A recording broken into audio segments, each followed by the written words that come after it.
السلام علیکم ورحمۃ اللہ وبرکاتہ۔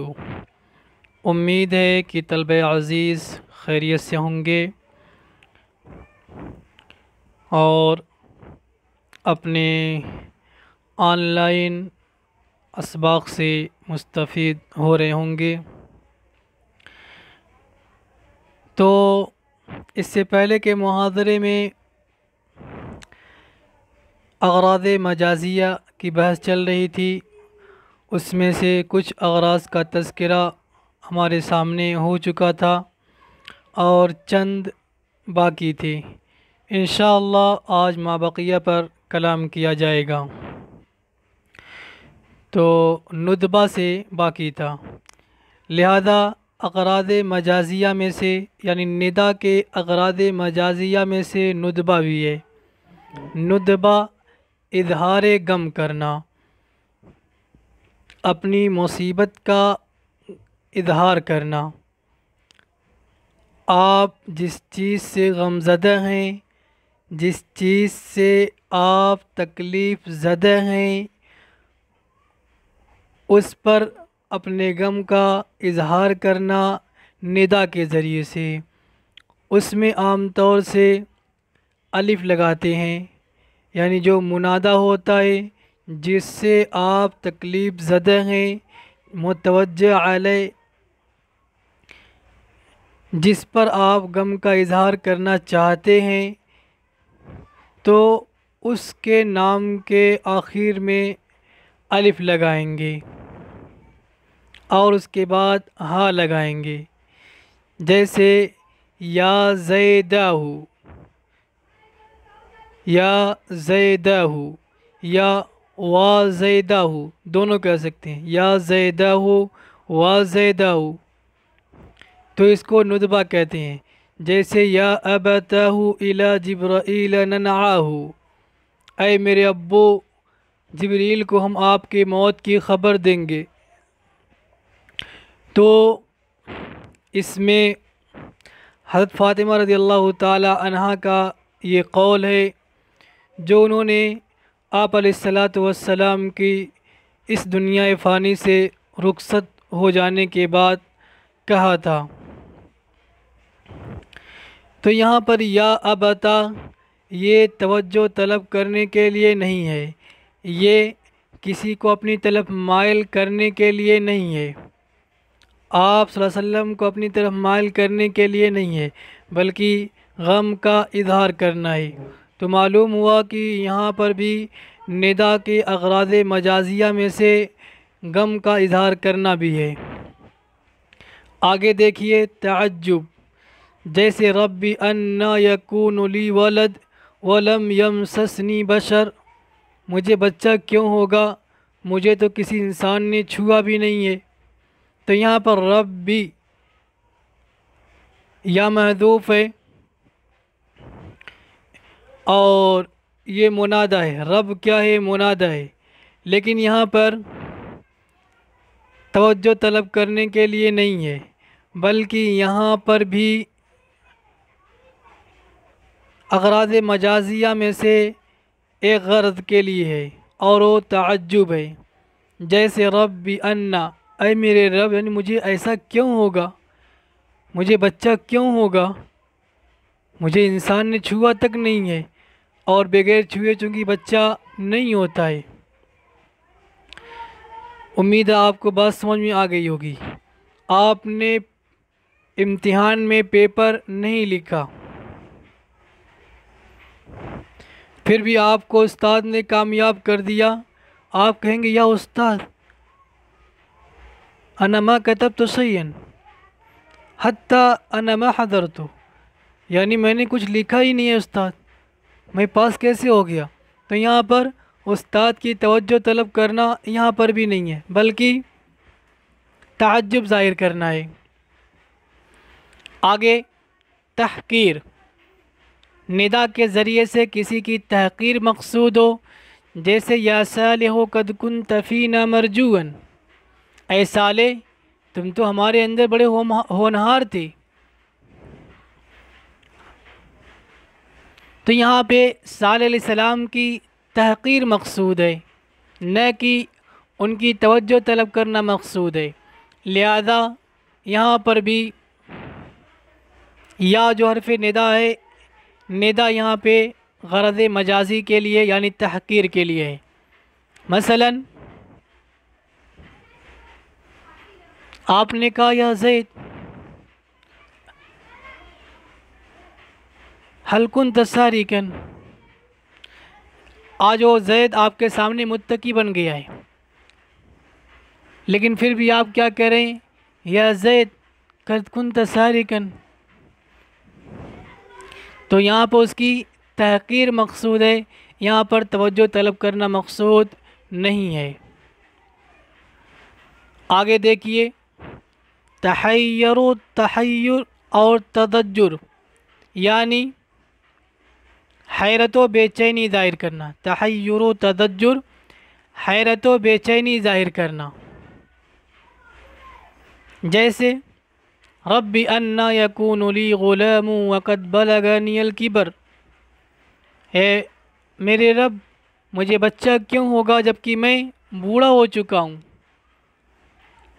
تو تعجب کے اندر اسباب ہی موجود نہیں تھے، اور یہاں پہ اسباب تو ہیں لیکن اسباب کمزور ہو گئی ہیں، جہاں پہ امید ختم ہو جاتی ہے، لیکن یہاں امید اسباب تھے اس لیے تعجب نہیں ہو رہا ہے۔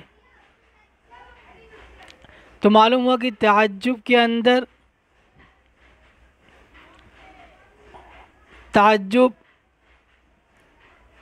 اندر اگر اسباب نہ ہو یعنی بالکل ہی امید نہ ہو پھر بھی ہو جائے تو تعجب ہوگا، اگر تھوڑی بہت امید ہو لیکن کامل امید نہ ہو وہاں پر اگر ہو جائے تو تحیر و تضجر ہوگا۔ مثلا اگر کوئی غیر محنتی طالب علم کامیاب ہو جائے تو وہاں پر اسباب تو موجود ہیں، وہ کامیاب ہو سکتا ہے محنت کر کے، لیکن ایسی امید اس سے نہیں تھی۔ اب اگر غیر محنتی طالب علم کامیاب ہو جاتا ہے تو حیرت ہوگی، بے چینی ہوگی کہ یہ کیسے کامیاب ہوگا۔ امید ہے کہ آپ کو بات سمجھ میں آ گئی ہوگی۔ نمبر 10، تحزن، حزن و ملال ظاہر کرنا۔ حزن و ملال ظاہر کرنا، جیسے یا ویلتی لیتنی لم اتخذ فلانا خلیلا، کہ کاش میں فلاں کو دوست نہ بنایا ہوتا، ہائے میری ناکامی، میری ہلاکت، افسوس کہ میں فلاں کو دوست نہ بنایا ہوتا۔ یہاں پہ آدمی اپنے کیے ہوئے پہ پچھتا رہا ہے، کیے ہوئے پر پچھتاوا ظاہر کر رہا ہے۔ طالب علم کوئی غلطی کرتے ہوئے پکڑا گیا، کسی کے ساتھ تھا، استاد نے اس کو سزا دیا، وہ افسوس ظاہر کر رہا ہے، یا ویلتی لیتنی لم اتخذ فلانا خلیلا۔ یہ تو دوسرے موقع کے لیے آیت ہے، لیکن طالب علم ایسے کہہ سکتا ہے یا ویلتی لیتنی لم احضر معہم، لم احضر ذلک المجلس، کہ میں اس مجلس میں حاضر نہ ہوا ہوتا۔ تو یہاں پہ کیا ہے؟ کیے ہوئے پہ حزن و ملال ظاہر کرنا ہے۔ نمبر 11، اختصاص، خصوصیت ظاہر کرنا۔ خصوصیت ظاہر کرنا، جیسے رحمت اللہ وبرکاتہ علیکم اہل البیت۔ تو یہاں پر اہل البیت یہ منادہ ہے یا محذوف ہے، اور اہل البیت منادہ ہے، تو اہل البیت کو متوجہ کرنے کے لیے یہاں پہ منادہ استعمال نہیں کیا گیا، ندا کا استعمال ان کی توجہ طلب کرنے کے لیے نہیں کیا گیا ہے، بلکہ یہاں پر اختصاص کی وجہ سے خصوصیت کی وجہ سے اللہ کی رحمتیں، اللہ کی برکتیں تم پر ہو اے اہل بیت۔ اختصاص کب ہوتا ہے؟ اختصاص کا طریقہ کیا ہے؟ تو کہیں گے کہ ضمیر کے بعد اس میں ظاہر کو ذکر کر دینا بیان کے واسطے، ضمیر کے بعد اس میں ظاہر ذکر کر دینا وضاحت کے واسطے، تو وہاں پر اختصاص ہوگا۔ جیسے آپ کہتے ہوں گے، آپ نے پڑھا ہوگا نحن العلماء، نحن العلماء ورثۃ الانبیاء، نحن العلماء، علماء اختصاص کی وجہ سے منصوب ہے، تو یہ اصل اختصاص ہوتا ہے۔ یعنی اختصاص کی تعریف اگر پوچھے تو کہیں گے ضمیر کے بعد اس میں ظاہر کو ذکر کر دینا بیان کے واسطے، تو یہ اختصاص ہوتا ہے۔ لیکن یہاں پر اس اختصاص سے بحث نہیں ہے جو آپ نحو کے اندر آپ نے پڑھا ہے، منصوبات کے اندر، کہ اختصاص کی وجہ سے بھی کلمات منصوب ہوتے ہیں، اس سے ہمیں بحث نہیں ہے۔ یہاں پر رحمت اللہ وبرکاتہ علیکم ہے نا، یہاں پر بھی ضمیر ہے، ضمیر کے بعد علیکم، جی اس کے بعد کیا ہے؟ ضمیر کے بعد اس میں ظاہر اہل بیت، لیکن یہاں پر حرف ندا ہے، جو نحن العلماء وہاں پہ ندا کی بحث نہیں تھی، اس لیے اس کو چھوڑ دیتے ہیں۔ یہاں پر اہل البیت ضمیر کے بعد اس میں ظاہر ہے، لیکن یہاں پہ ندا ہے، لہذا یہ اختصاص کے لیے ہوگا۔ اختصاص یعنی خصوصیت ظاہر کرنا، تو یہاں پر بھی یا اہل البیت سے ان کی توجہ طلب کرنا نہیں ہے، بلکہ خصوصیت ظاہر کرنا ہے۔ جی ندا کا بیان الحمدللہ مکمل ہو گیا۔ اب ہم چلتے ہیں انشاء غیر طلبی کا بیان۔ پچھلے کسی محاضرے میں نے بتایا تھا کہ انشاء غیر طلبی کا اس علم سے کوئی تعلق نہیں ہے، اس لیے علماء نے صراحت کے ساتھ، تفصیل کے ساتھ انشاء غیر طلبی کا بیان نہیں کیا ہے۔ لیکن چونکہ انشاء غیر طلبی آ چکی ہے، یہ قسم گزر چکی ہے، اس لیے اس کی معرفت کے لیے تھوڑا سا اختصار کے ساتھ اس کو بھی بیان کریں گے۔ تو چلیے دیکھتے ہیں۔ انشاء، انشاء کے معنی لغت میں کیا آتے ہیں؟ ایجاد کرنے کے آتے ہیں۔ انشاء ینشئ انشاء کے معنی ایجاد کرنا۔ اصطلاحی تعریف کیا ہے؟ انشاء غیر طلبی وہ ہے جس میں کسی مقصود کو طلب نہ کیا جائے، کسی مقصود کو طلب نہ کیا جائے، یعنی یوں کہیے کہ جس میں کسی چیز کو طلب نہ کیا جائے۔ جی انشاء تو ہو، یعنی اس میں صدق و کذب کا احتمال نہ ہو، یہ تو ہوگا کہ اس میں صدق و کذب کا احتمال نہیں ہوگا، لیکن اس میں کسی مقصود کو طلب نہیں کیا گیا ہوگا۔ اس کی 7 قسمیں بتا رہے ہیں صاحب کتاب، دیکھیے۔ تعجب، جیسے اسمع بھی و ابصر، تعجب کے 2 صیغے آتے ہیں، اسمع بھی ہے نا، افعل بھی، ما افعلہ، تو یہ 2 صیغے ہیں، اسمع افعل بھی اور ما افعلہ، لہذا یہ 2 صیغے، ان 2 صیغوں کے وزن پہ جتنے بھی کلمہ، جتنے بھی افعال آئیں گے سب تعجب کے ہوں گے۔ تو یعنی اس کا ترجمہ کریں گے کیا ہی تعجب خیز ہے، کیا ہی تعجب خیز ہے، کتنا سننے والا ہے نا، کیا دیکھنے والا ہے، کتنا اچھا دیکھنے والا ہے، یعنی ایسا ترجمہ کریں گے جس سے تعجب کا اظہار ہو۔ تو یہاں پر اس کلام کو سچا یا جھوٹا نہیں کہہ سکتے ہیں۔ لہذا انشاء تو ہے لیکن غیر طلبی ہے، اس میں چونکہ کسی چیز کو طلب نہیں کیا گیا ہے۔ دوسری قسم، اس پر کچھ یعنی اجمالاً بحث پچھلے محاضرے میں ہو چکی ہے، بس سرسری طور پہ اس کو یہاں پر بھی دیکھ لیتے ہیں۔ قسم واللہ ربنا ما کننا مشرکین، پچھلے محاضرے میں آپ کو بتایا گیا کہ قسم کے کتنے کلمات آتے ہیں۔ آگے دیکھتے ہیں، واللہ ربنا ما کننا مشرکین، اے میرے رب ہم مشرک نہیں تھے، ہم مشرک نہیں تھے۔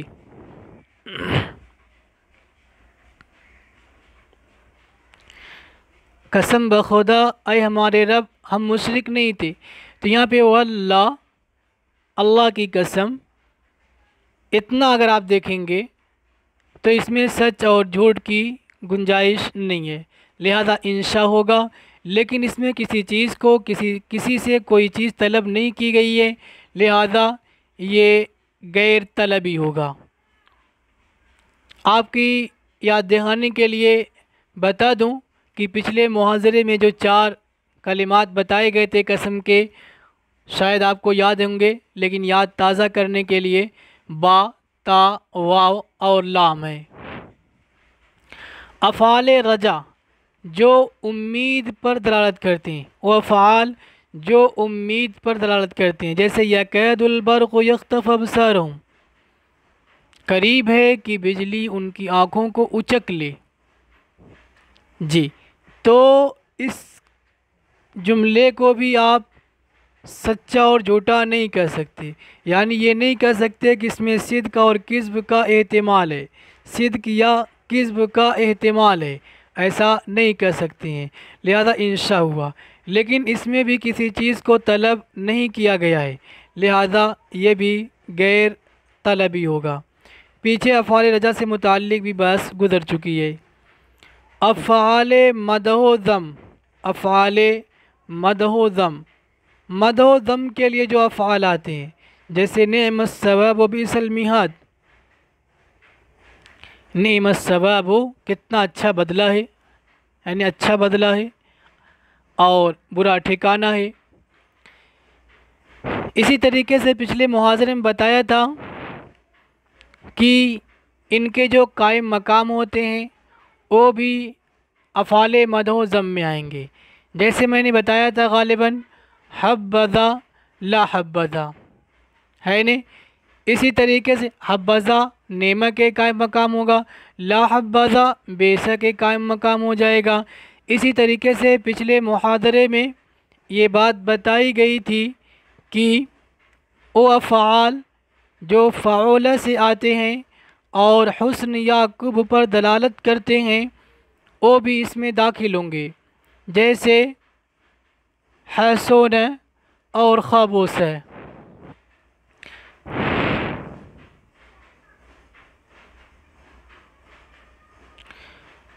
معاملات کے صیغے جیسے زوجنا کہا ان کی احدی ابنتی، معاملات کے صیغے وہاں پر بتایا گیا تھا کہ عموماً یہ ماضی سے آتے ہیں، جیسے بعتو، اشتریتو، وہبتو، اعتقتو، کبھی کبھی غیر ماضی سے بھی آ جاتے ہیں، جیسے اگر کوئی کہے انا بائع ھذا القلم، میں اس قلم کو بیچ رہا ہوں، تو یہاں پر یہ بھی کیا ہوگا، معاملات کے صیغے ہو جائیں گے، لہذا اس میں بھی سچ اور جھوٹ کا احتمال نہ ہونے کی وجہ سے انشاء ہے، اور کسی چیز کو اس میں طلب نہیں کیا گیا ہے، اس لیے غیر طلبی ہے۔ نمبر 7 رب، جیسے ربما یود الذین کفروا، رب کبھی تخفیف کے ساتھ بھی آتا ہے، ربما یا ربما، بسا اوقات، یود الذین کفروا، کافر لوگ چاہتے ہیں، یہ چاہیں گے، تو یہ تمام یعنی یہ 7 جو اقسام ہیں یہ تمام انشاء غیر طلبی کے لیے ہیں، اور انشاء طلبی کا بیان پیچھے گزر چکا ہے اور وقت بھی پورا ہو گیا، اس لیے انشاءاللہ اگلے محاضرے میں اگلی بحث کی جائے گی، بلکہ اس میں کم خبریہ کو بھی داخل کیا ہے لیکن اس کا شمار نہیں کیا ہے۔ انشاءاللہ اگلے محاضرے میں اس سے متعلق بات کی جائے گی۔ السلام علیکم ورحمۃ اللہ وبرکاتہ۔